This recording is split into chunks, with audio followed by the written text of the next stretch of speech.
Okay, I'll get started with my own notes once again.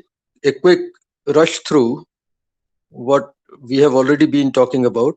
We are essentially talking about synchronous machines right now, both generators and motors. Okay, they run at constant speed.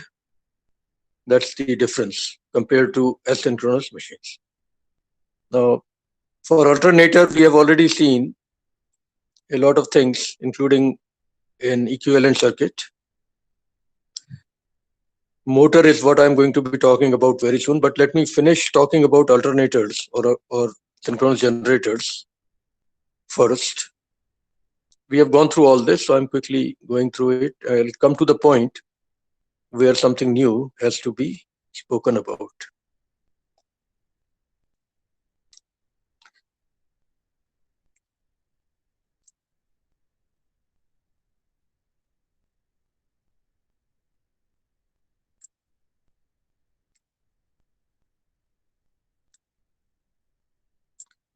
We have been through these formulas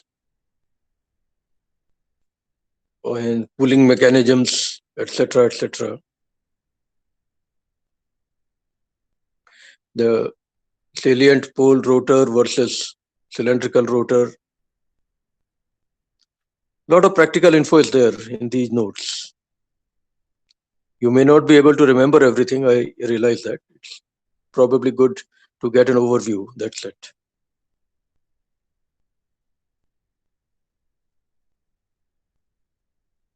This equation we have used in some numerical examples already. One thing which we were trying to do last time was using this equation for several different variations. So I will not go through those calculations once again. One important thing we found in the last solved example in the previous lecture was that if the power factor of the load is leading, then output voltage at full load will be higher than the output voltage at no load. This is confirmed by experiments also, which is very unusual, but I guess because it's an AC circuit, it can happen. So this diagram essentially captures that reality, that output voltage versus output current behavior. Of course, at no load, you will see a constant line, no issue with that. Unity power factor will see a slightly dropping linear line, linear characteristic. Lagging power factor will see a lot more drop in the output voltage when load is full. But leading power factor will see a rise in output voltage with load. And these are magnitudes. So voltage regulation will be negative in case of a leading power factor. That was the essential thing that is very different from what we normally expect. Now, another thing that we want to talk about is parallel operation of alternators. This is a must. Single alternator cannot give you current that you need in real life. So several alternators have to be connected in parallel. All power stations, including that in Kota, they have quite a large number of alternators connected in parallel. Sometimes one of them or two of them go down also, but the rest of them will continue to supply power. In the newspapers, you see headlines, one unit is down. That means one alternator is down.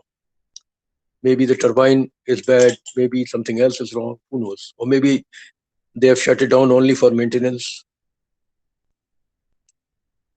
As I said, mechanical engineers play a very, very, very important role in power systems, including in generation side.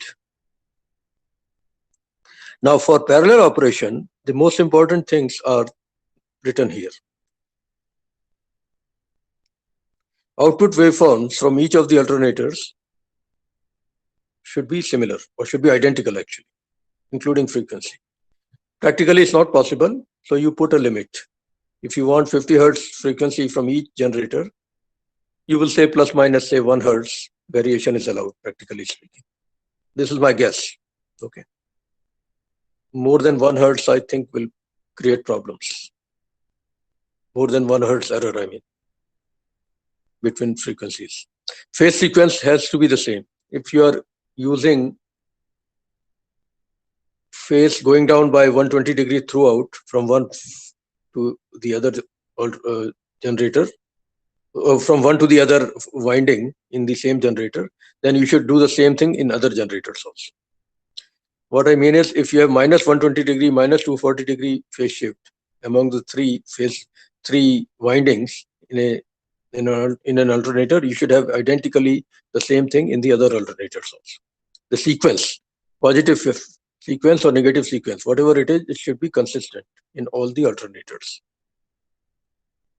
All the voltages that you are generating must be as close as possible in magnitude and in phase. Now, on an alternator itself, on the nameplate, normally these are the things you see. KVA rating, at what voltage we should operate, what frequency we should operate at, and whether it's delta connected or Y connected generator. I'm talking three-phase generators. And the commercial word is alternator for all of them. Okay, before we do that, let's look at a numerical example. It's a simple example.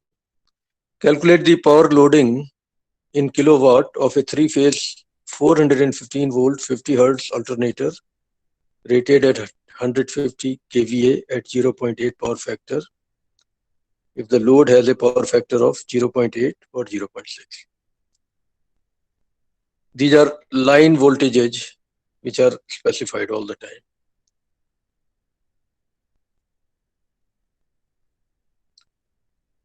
So KVA rating is KVA rating is 150 kVA. That multiplied by power factor will give you the actual power being taken out of the generator. Simple. 120 kilowatts will be drawn at 0.8 power factor. At 0.6 power factor, you'll get 150 multiplied by 0.6, which will be 90 kilowatt. Simple calculations, but they have a lot of practical implications. In both cases, the current flowing will be full load current, of course, which should not exceed the maximum rated value, which depends on the cooling mechanism that you are using and so on. So based on that, we have done the calculation for current that would be drawn at 0.8 power factor at full load. The total power coming out of the generator is square root of 3 VLL multiplied by power factor. Yeah. It's a,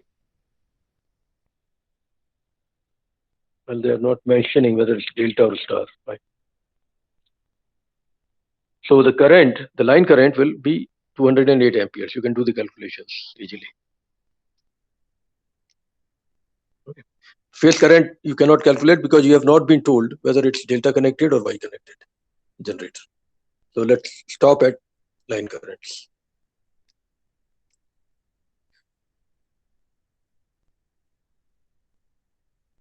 Hunting is another practical problem in alternators, even in motors actually. What happens is, let's look at the alternator carefully. Suppose it's being driven by a diesel engine, which is running at say 200 RPM or so. The diesel engine does not maintain constant torque in its entire cycle. As a result, the output voltage generated by the alternator also fluctuates. We put a flywheel on the diesel generator to improve the situation, but even then, this problem can remain. So the variations in torque supplied to the generator results in changes in voltage produced. And if you have several generators connected in parallel, each of them may produce slightly different voltage despite your best efforts. So there will be local currents flowing among the generators. Rather than going to load, there will be local currents also. This may cause mechanical oscillations in the entire assembly. This is called hunting, because what happens is the system is continuously hunting for a stable position and it never gets it. Hunting can happen in motors also, but we'll come to that later. Remedies, of course, are using strong flywheels, which help in improving the torque smoothness. And if it's a serious issue which cannot be solved by flywheels alone, then we use special extra windings on the poles to produce more flux, so that voltage produced can be compensated and can come to what we expect it to be. That's a desperate solution, but we have to go for it if flywheels are not sufficient in maintaining a constant voltage coming out of each generator. At least remember the word hunting. It's a practical problem. Now, coming to motors, synchronous motors by their very nature will run at constant speed, or they will not run. As simple as that. The speed at which they would run is governed by this equation, which is now written in the reverse order, equation 1. Speed will be 120 F by P. For generators, we were using the equation in the opposite direction. We were calculating F as 100, F was NP by 120. Here, we are calculating the speed at which the motor would rotate for a given frequency input and for a given number of poles. These motors are very useful where you need constant speed. They have their own specific applications. Okay, so construction is quite similar to that of an alternator, hardly any difference. Of course, you need DC input to energize the poles on the rotor. So this is a 2-input motor. One is the AC input coming to the 3-phase windings on the stator. The other is the DC input to the rotor. Then only rotation happens. Other problem is this motor does not start automatically because of inertia problems. The flux produced by the stator is rotating very fast. Rotor tries to catch up, but by the time it starts, the flux has gone in the opposite direction, so rotor starts going in the opposite direction. Inertia simply doesn't let it do anything. There will be sounds coming out as if it is trying to rotate, but it cannot. So it needs initial push, and once it gets rotating, then it continues to rotate. A lot of cases you see they simply put a rope around the rotor and give it a push, and then rotor starts rotating, and then it locks with the rotating flux of the stator, and it rotates. So starting is an issue with this motor.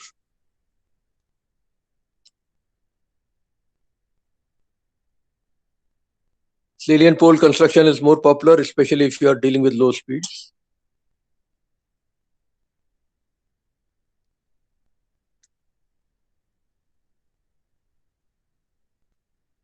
Principle of operation, I have tried to explain it, but let's read it again. The synchronous motor works on the principle of magnetic interaction between two magnetic fields of opposite polarity. One is the rotating field produced by the stator, and the other is the non-rotating field, initially non-rotating at least, produced by the rotor, by the poles on the rotor. These two fields interact with each other to produce the rotor speed, which is exactly equal to the synchronous speed ns, formula for which is already known to us. The motor produces torque only at constant speed, and special steps have to be taken to get the motor up to full speed in the shortest possible time. That's a very big issue actually, how to get it started fast. But right now I'm not going into that direction. We cannot talk about everything that is possible. 3-phase induction motor, I'm going to talk about it later. Let's continue talking about synchronous motors first.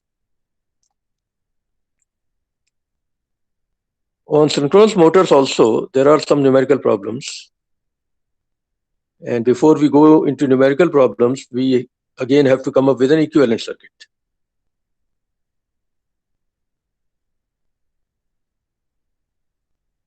The equivalent circuit is quite similar to what we saw for synchronous generators. Only thing is now the terminal voltage Vt is the input and the back EMF or induced EMF EA is the internal voltage that the machine produces.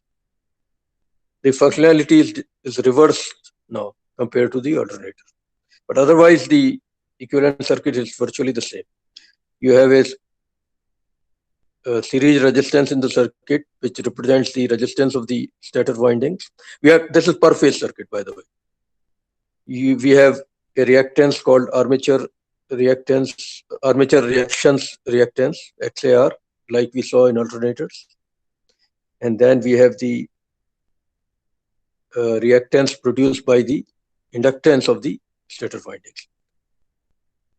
XAR and XA taken together are known as synchronous reactance, as we saw in alternators also. And that value is normally given to you. RA is also given to you. The calculations are simply applying circuit theory to this equivalent circuit. The phase angle between EA and VT will keep changing depending on the load. This angle is given several names. It is known as power angle, torque angle. In case of generators, it is normally known as power angle. In case of motors, it is generally known as torque angle, and so on. The equivalent circuit is not very different, just that you have to interpret it keeping in mind that we are talking about motors, not generators. Here is a problem based on that equivalent circuit. A 480 volt, 60 hertz, 400 horsepower, 0.8 power factor, 8 pole, delta connected synchronous motor has a synchronous reactance of 0.6 ohm per phase. It's not given, but it is understood. And negligible armature resistance. So RA is 0, XS is 0.6 ohm. Ignore the motor's friction, windage, and core losses, because if you include them, then efficiency will be affected. But right now, they have told us to ignore all those losses. Assume that the magnitude of EA, back EMF magnitude, is directly proportional to the field current. That means rotor excitation current is the only factor that matters when it comes to the magnitude of EA, which is fine. I've not shown the excitation part in the equivalent circuit. It's understood to be there. Poles are being energized by using a DC input. That is how you are getting EA. Okay, now what is the question?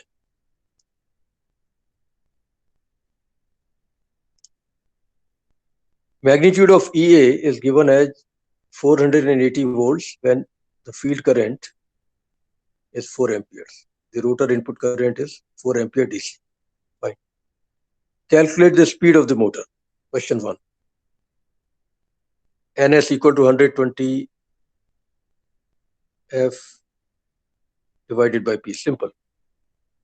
Well, let's call it NM because we are talking motor speed. NS is also a good symbol. If you want, you can use that. So plug in the values. 120 multiplied by frequency involved, which is 60 hertz, and number of poles is 8. So plug in all the values. The speed of this motor is 900 RPM. Part A is simple. Part B. If the motor is initially supplying 400 horsepower at 0.8 power factor lagging,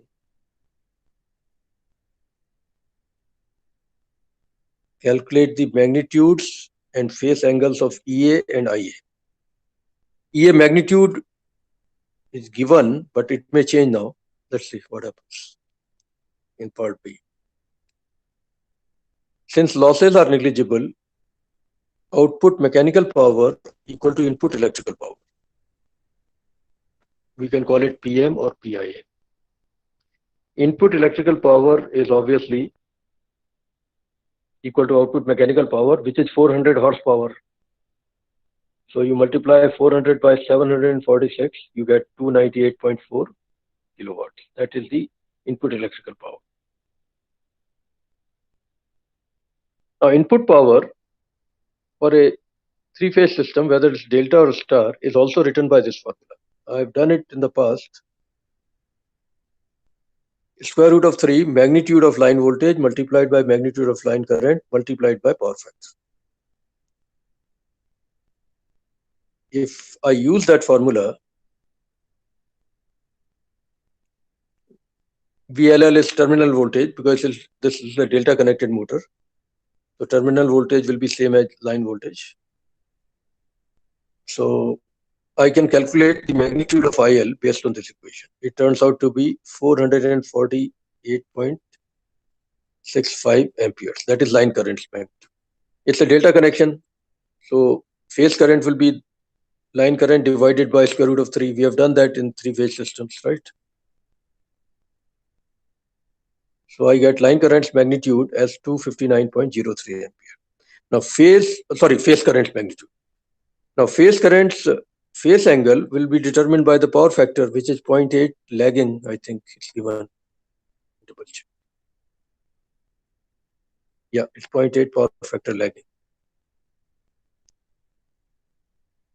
1 minute. Let me double check it's delta connected or yeah, it's delta connected. Fine. So the full value in complex value of armature current, that means current in each phase, is 259.03 ampere with an angle of whatever comes out of 0.8 power factor. If you take cos inverse of 0.8, you get 36.87 degrees. And it's lagging power factor. So the actual value of IA will be this value 259.03 with an angle of minus 36.87 degrees. Okay, that is the complex value. Now EA is simple enough to figure out based on the equivalent circuit VT minus J XS IA. XS is given as XS is given as 0.6 ohm. J means 90 degree angle. Plug in all these values. Do the calculations. You get the back EMF complex value as 406.24 volts with an angle of minus 17.82 degrees. Part C says, I think, figure out the torque. How much torque is the motor producing? What is the torque angle delta? Torque angle delta is the angle between VT and EA. So let's see what we did.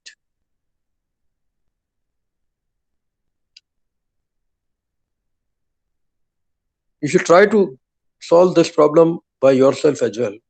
You will get the solution, of course. Tm is Pm by omega m. We know that.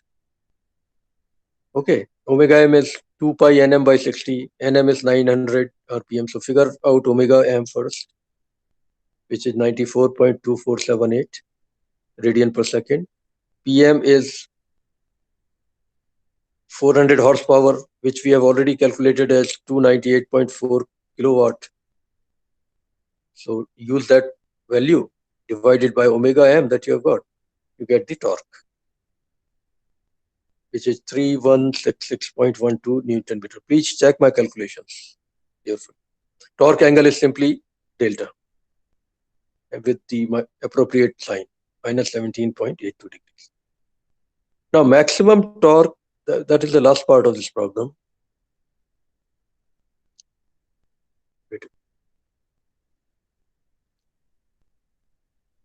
How near is this torque value that you have calculated to the maximum possible induced torque of the motor? There is a maximum rating which you should never exceed, otherwise motor will break down.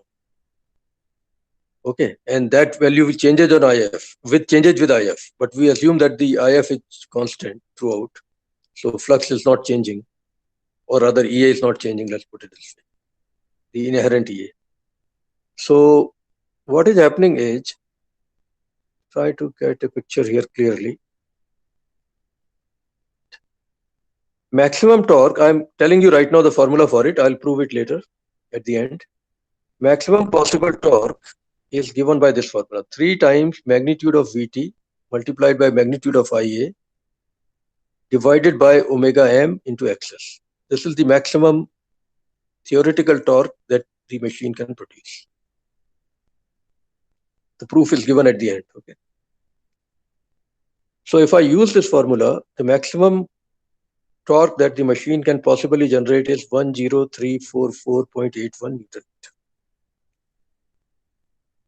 But the actual torque that I am getting is 3166.12 Newton meter. So I have enough safety margin.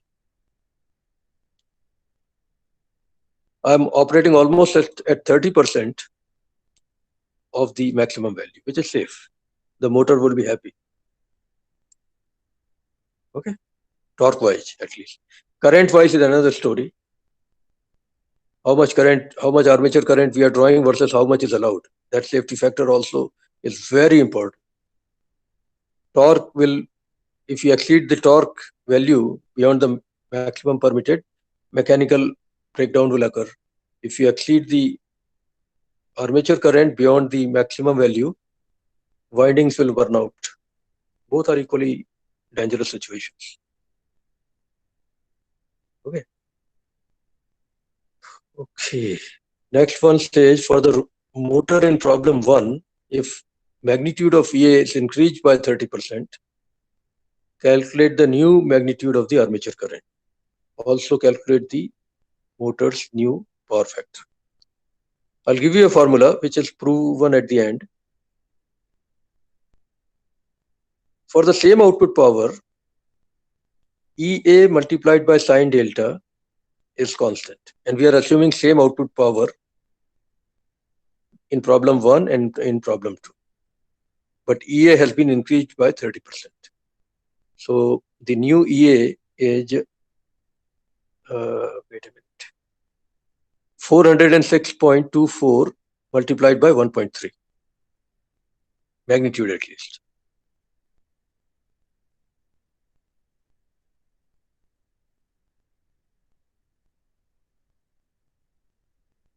So magnitude of EA2, which is the value which is 1.3 times the previous value, and corresponding delta 2. So magnitude of EA2 sine delta 2 should be equal to magnitude of EA1 sine delta 1. EA2 by EA1 magnitude is 1.3. That's given to us. Sine delta 1 is also known to us because the delta 1 we have already seen is minus 17.82 degrees. So using this equation, you can figure out the new torque angle or load angle, whatever you want to call it. It turns out to be minus 13.62 degrees. If change in EA is there, delta will change accordingly to maintain the same power. The new armature current, you can do the calculations again using the equivalent circuit. Now you have to use the new value of EA, which is 528.112, which is 30% higher than the previous value. Do the calculations, the new armature current turns out to be 214.55 amperes with this angle, minus 14.97. New power factor is obviously cos of 14.97 degrees, 0.966 compared to 0.8 in the previous case. Now, related to all this is a practical characteristic that we try to draw for synchronous motors. And that is magnitude of EA versus magnitude of armature current for the same power. I am not going to ask you to do detailed calculation, but this turns out to be a V-shaped curve. We actually have to write a MATLAB program, and we have to use the basic circuit theory on the equivalent circuit to know this nature. But at least remember that this is called V curve. It describes the dependence of magnitude of armature current on the magnitude of back EMF. This word is very commonly used in industry. How is the V curve of the motor? At least you should know the word, if nothing else. Now, this is where some equations are there, which I have already used in the numerical problems. Torque and power equations in a synchronous motor. These are very important equations. Even if you don't understand derivation, you should remember the outcome of the derivation. These derivations assume that the RA value is 0. The phasor diagram between terminal voltage, that is applied voltage to the motor, the back EMF EA, and the armature current IA is given by this diagram. Even if you don't fully understand, just take it from me, okay? Electrical engineers will probably spend more time in understanding all this. But based on this, equation 1 comes out. EA sine delta equal to IA excess cos phi. You can see the triangles here. And based on that, the total output power formula has been worked out. And from there, first of all, total output, you should remember this equation at least. Maybe I'll supply you in the exam, no issue with that. But you should know how to use it properly. Total output power of the motor is given by this formula. 3 Vt EA sine delta by XS. Vt is the applied voltage, EA is the back EMF. Here magnitudes, okay? Delta is the torque angle or load angle or power angle, whatever you want to call it. And once you know the total output power formula, simply divide it by omega m to get the total torque coming out of the motor. This is where you see the dependence, that torque is proportional to EA sine delta, magnitude of EA multiplied by sine delta. That is what I was using. Torque or power, both are proportional to EA sine delta. That is what I was using in solving problem 2. I had written EA sine delta 2 equal to EA2 sine delta 2 equal to EA1 sine delta. Based on that final formula, which I am showing you right now. Some points to remember about these motors. Synchronous motor is not self-starting. The rotor needs an initial push. Once it starts rotating at a speed close enough to ns,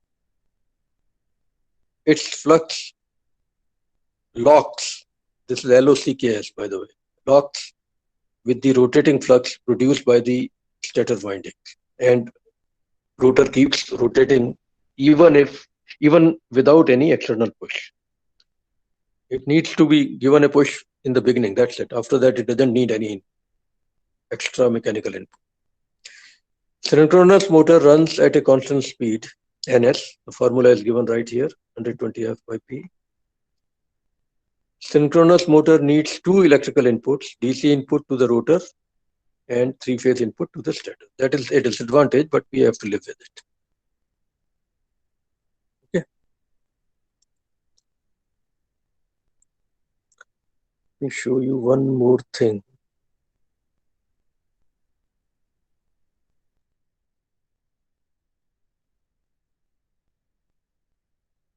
Yeah.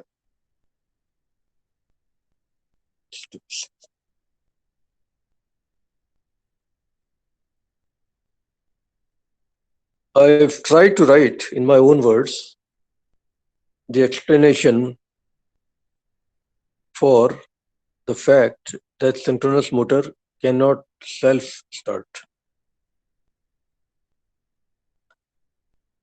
The speed with which rotating magnetic field produced by stator is the speed with which rotating magnetic field is rotating. Okay, bad English.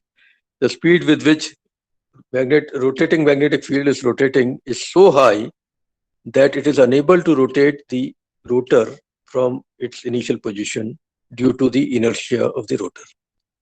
So under any case, whatever may be the starting position of the rotor, synchronous motor is not self-starting. One method which is commonly used, if you don't want to give a mechanical push and you want to get the motor started electrically, what we do is we initially supply the AC input at a low frequency. So the field that is rotating inside the stator will be at a much lower speed.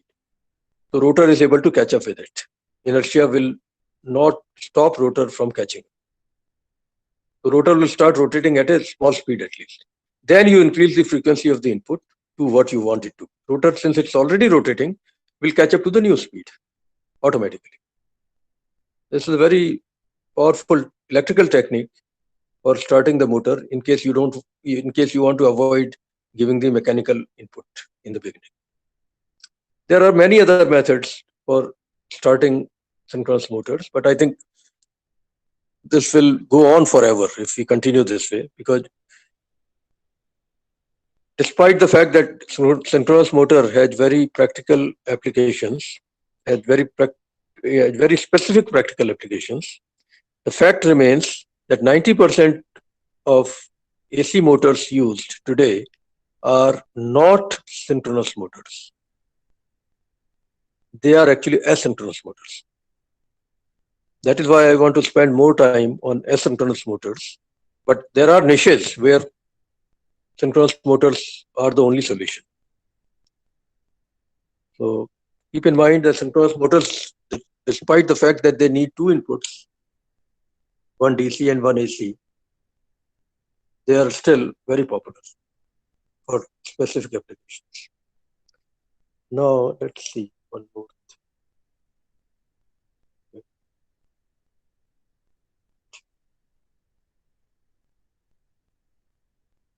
One more document here. It has a lot of solved problems. Maybe you won't be able to do everything. Fine, I'm okay with that. But at least understand the nature of problems that we typically try to solve. A 75 kilowatt three-phase Y connected, this time it's Y connected, 50 hertz, 440 volts cylindrical rotor. That means it must be high-speed motor with P equal to 4, and it's a synchronous motor again. Operates at rated conditions with 0.8 power factor leading. Okay, in the previous problems that we were doing, the power factor was lagging. Now it is leading. The motor efficiency, excluding field and stator losses, is 95%. And synchronous reactance is 2.5. Calculate the mechanical power developed and the torque produced. These are practical calculations that are needed all the time. And the next one is, for the motor considered in the previous problem, calculate the armature current and the back EMF. Fine. And then for the motor considered in problems 1 and 2, calculate the power angle. Again, we will be using that equivalent circuit a lot, and those equations that we derived in the end of the previous document. For the motor considered in problems 1, 2, and 3, calculate the maximum torque. I've given you the formula for maximum torque in the previous document. Basically, sine delta becomes equal to 1 in the formula. Then you get the maximum torque. If delta is 90 degrees, that means the phase angle between EA and VT is 90 degrees, then you get maximum torque or maximum power from the machine. It is also known as pull-out torque, because after that motor will start having problems. So maybe you won't be able to relate to everything in these solutions, but at least give it a shot. First part is simple enough.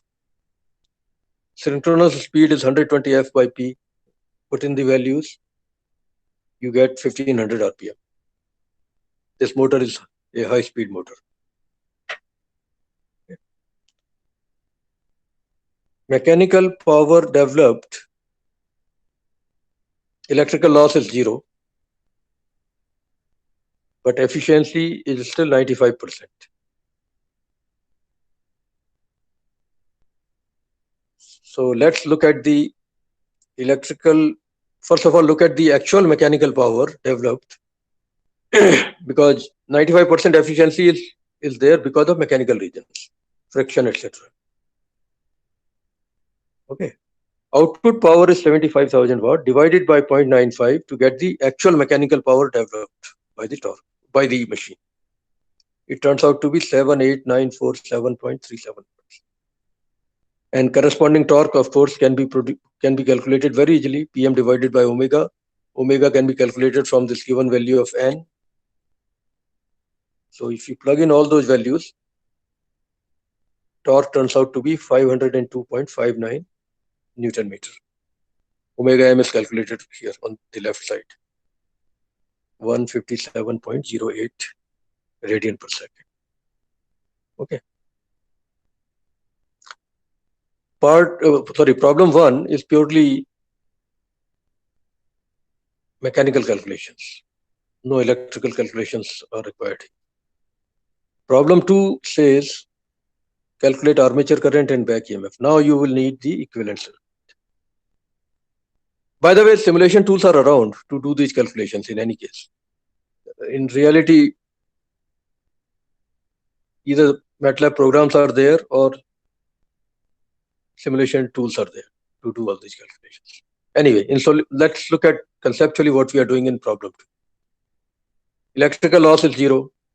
So the PM value calculated here, 78947.37, will be same as the electrical input power. But electrical input power is given by this famous formula for three-phase systems. VLL is already given to you. Power factor is also given. So you can calculate the armature current. This is a star-connected motor, so line current and phase current will be same in magnitude at least. So armature current per phase, of course, can be calculated from here. It turns out to be 129.49 amperes. Torque angle is cos inverse of 0.8. So it is leading, so it is plus 36.87 degrees. So the complex value of armature current is 129.49 with an angle of 36.87 degrees. Phase voltage, it's okay for the equivalent circuit, which is drawn per phase basis. VT is phase voltage. So it's a star system. So line voltage divided by square root of 3 will give you phase voltage magnitude. So it's 254.03 volts. We will assume that this phase voltage is the reference. So it has 0 degree phase shift. Okay. Now you use that equivalent circuit and the famous equation to calculate the back EMF. I'm calling it EB here. In previous documents, I was calling it EA. Okay. You can go through these calculations. I get EA or EB rather 517.78 with an angle of minus 30.01 degrees volts. Power angle is this, the phase angle of EB, which is minus 30.01 degrees. That is problem 3 anyway. So we have figured that out also. I'm stopping soon. Okay. The fourth problem, I think, says calculate the power and torque. So use the formula. Maximum torque occurs, or rather the maximum power occurs when delta is 90 degrees. So 3 times magnitude of VT, magnitude of EB divided by XL. Plug in the values. Maximum possible power is 157.84 kilowatt. Divided by omega m, you get the pull-out torque. 1004.84 Newton meter. If we force the motor to generate torque more than the maximum torque, that is the power the motor is being told to produce is more than maximum possible power, motor may be damaged. A safety factor of 2 to 1 is normally recommended. You don't want to push the motor beyond 50% of the maximum possible value. Whether power or torque is another story. Okay, you can repeat these problems with delta connections. Okay, but I'm not going to go into all that. All those solutions are given here, but let's not go too far.